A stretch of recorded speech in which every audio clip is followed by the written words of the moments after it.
Hello, ladies and gentlemen, and welcome to another edition of Mr. Merrigan's Moments in Geography. Thank you for joining us today.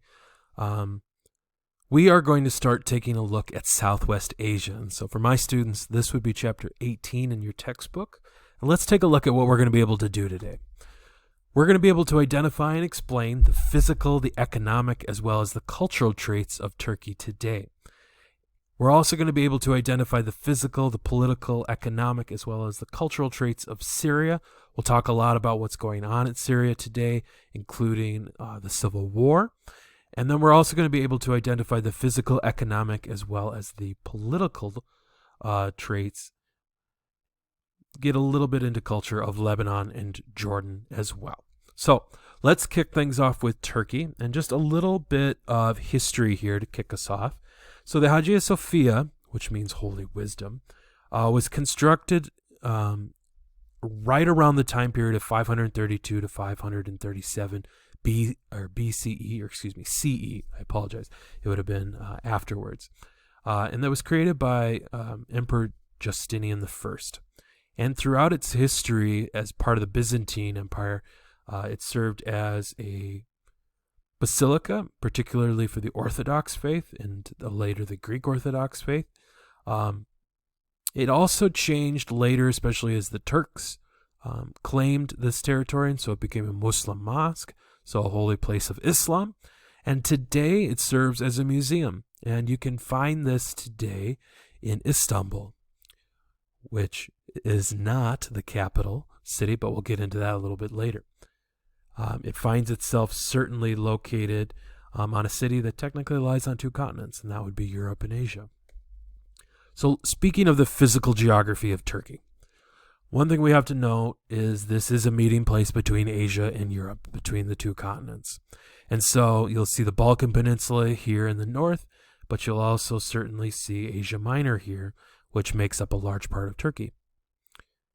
The Bosporus, as well as the Sea of Marmara, as well as the Dardanelles, are a really important port area for the world. And particularly, they help to connect Western and Southern Europe, particularly the Black Sea, the Aegean Sea, as well as the Mediterranean. And so this forms what we call a choke point, which is a strategic narrow route that provides passage from one region to another. And so certainly those regions would be any of those countries that are connected to the Black Sea that would like to bring their goods into the market of Western Europe in particular, but also Southern Europe certainly, through the Aegean as well as the Mediterranean Sea.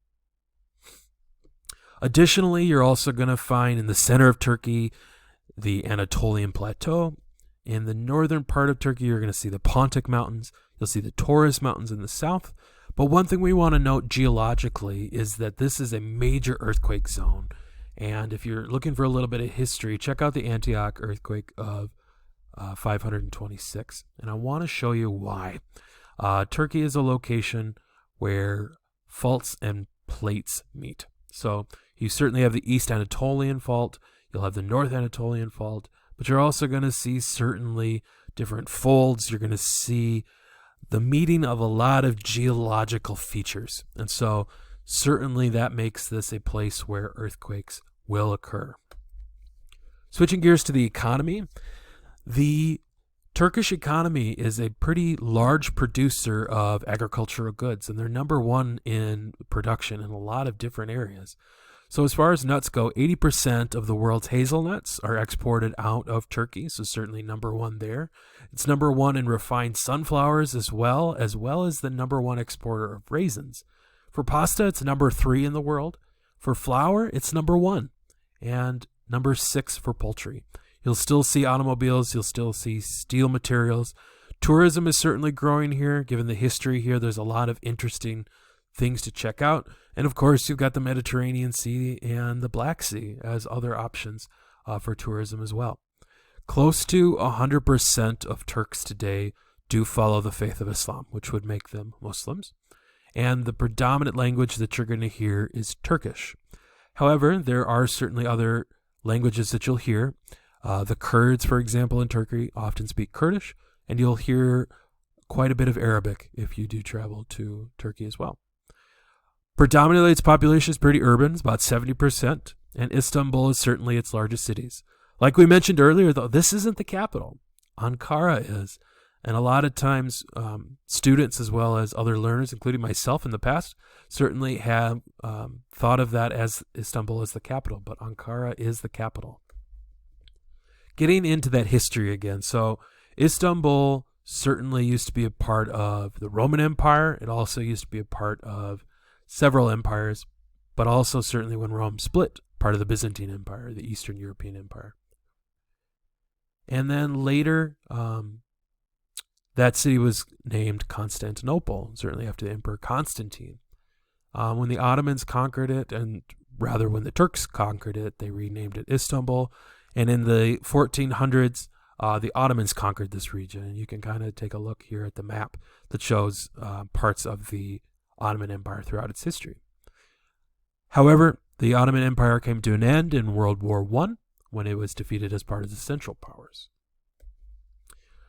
So Kemal Atatürk is the first president of the Republic of Turkey. He's often considered one of the founders, and he is also credited with helping to modernize Turkey, certainly too. One of the big issues that Turkey is facing today is that its neighbor Syria is going through a civil war, and we're going to talk about that more here in just a second. But the big reason that it's affecting Turkey at the moment is that several of the refugees have fled into Turkey as a way of trying to get into Europe. And so certainly there's been a challenge with having enough resources to help those refugees. So speaking of Syria, certainly on the eastern portion, the Syrian landscape certainly would have the Syrian desert. You're also certainly going to see the Euphrates River as part of the physical landscape as well. Politically, and this is kind of where we start to see the civil war begin to brew. So fewer and fewer political freedoms have been held on to since the 1960s, due in large part to the fact that there's now one political party in Syria. And if this kind of political history is something that you're interested in, I have a link to a really interesting article that you might find interesting that deals with current president of Syria, Bashar al-Assad. Now, there are certainly several other issues, and we could talk about the droughts that occurred before the Civil War, and certainly we could talk about those lack of political freedoms. We could also talk about the vast urbanization that is starting to occur in Syria as well. But the number one problem I would say that is occurring right now in Syria is their civil war. And that is between state-led forces under Bashar al-Assad and the Free Syrian Army. And certainly at one time, it also included several other European as well as Asian and U.S. forces and different terrorist groups, including that of ISIS. Economically, you'll also see certainly agriculture, oil, and fabrics here as well. So we mentioned the Euphrates River, certainly important physical feature. Certainly in the east, you're going to also see the Syrian desert as well. As far as the Syrian people go, there's not a lot of detail out there right now as far as population. Our best guess right now is somewhere around 22.85 million. And again, that number is very difficult to figure out because of the refugee crisis and the Syrian civil war. Your textbook students will say about 17.5, but that number is a little outdated now. This is a spot that you probably don't want to travel to right now due to the fact that it is largely a war zone. There are a few people in Syria as well as the Arabian Peninsula and throughout the Middle East that follow kind of a nomadic lifestyle as being part of the Bedouin culture. And you can see an example of that here on the slide. Damascus is the capital of Syria. It's actually one of the oldest cities. It's believed to be somewhere around 4,000 years old as far as its establishments go. As far as ethnic groups in Syria goes, looking at the chart, certainly Sunni Muslims that typically are Arab in ancestry make up the majority. However, it's the Alawites, which make up that 11.8%, who are the Shia Muslims that have power right now in the government. You'll also certainly see the Kurds as part of that, as well as the Levantines and certainly other groups, including Christians as well in Syria. Lebanon is often described as a fractured country, shifting gears a little bit here. Part of the reason for that is the civil war that occurred between 1975 and 1991, and then certainly as continuing from that, a war with Syria. For my U.S. listeners, just to give you kind of a rough idea, it's about half the size of New Jersey. So it's a small nation, and the capital of Lebanon is Beirut. As far as the economic activity goes, your major exports are gold and computers as well as scrap metals. And 60% of your workforce works in service industries, which, given the fact that tourism has a lot of potential here, makes sense, especially with the Mediterranean being right there off of its western coast. Shifting gears again to Jordan, Petra, which you see pictured here, part of the Hashemite kingdom of Jordan, dates back to about the 300s BCE and certainly used to be a part of the spice trade. And it's a place in which 30,000 people lived at one time. As far as Jordan goes today, it has not been blessed with some of those natural occurring energy sources like oil that some of its neighbors have. Service industries and manufacturing certainly make up the majority of it, and certainly as being a part of the Kingdom of Jordan, the royal family enjoys certainly some perks, including the royal plane, which has certainly made its way to Rochester before, in keeping with members of the royal family being treated at the Mayo Clinic.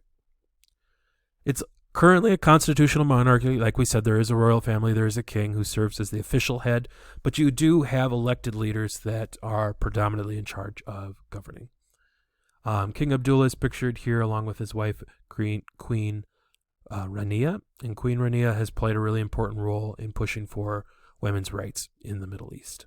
Amman is our capital here, smaller population of about 5.5 million, and as part of the UK's building of the British Empire in the Middle East, certainly Jordan at one point was occupied by the UK.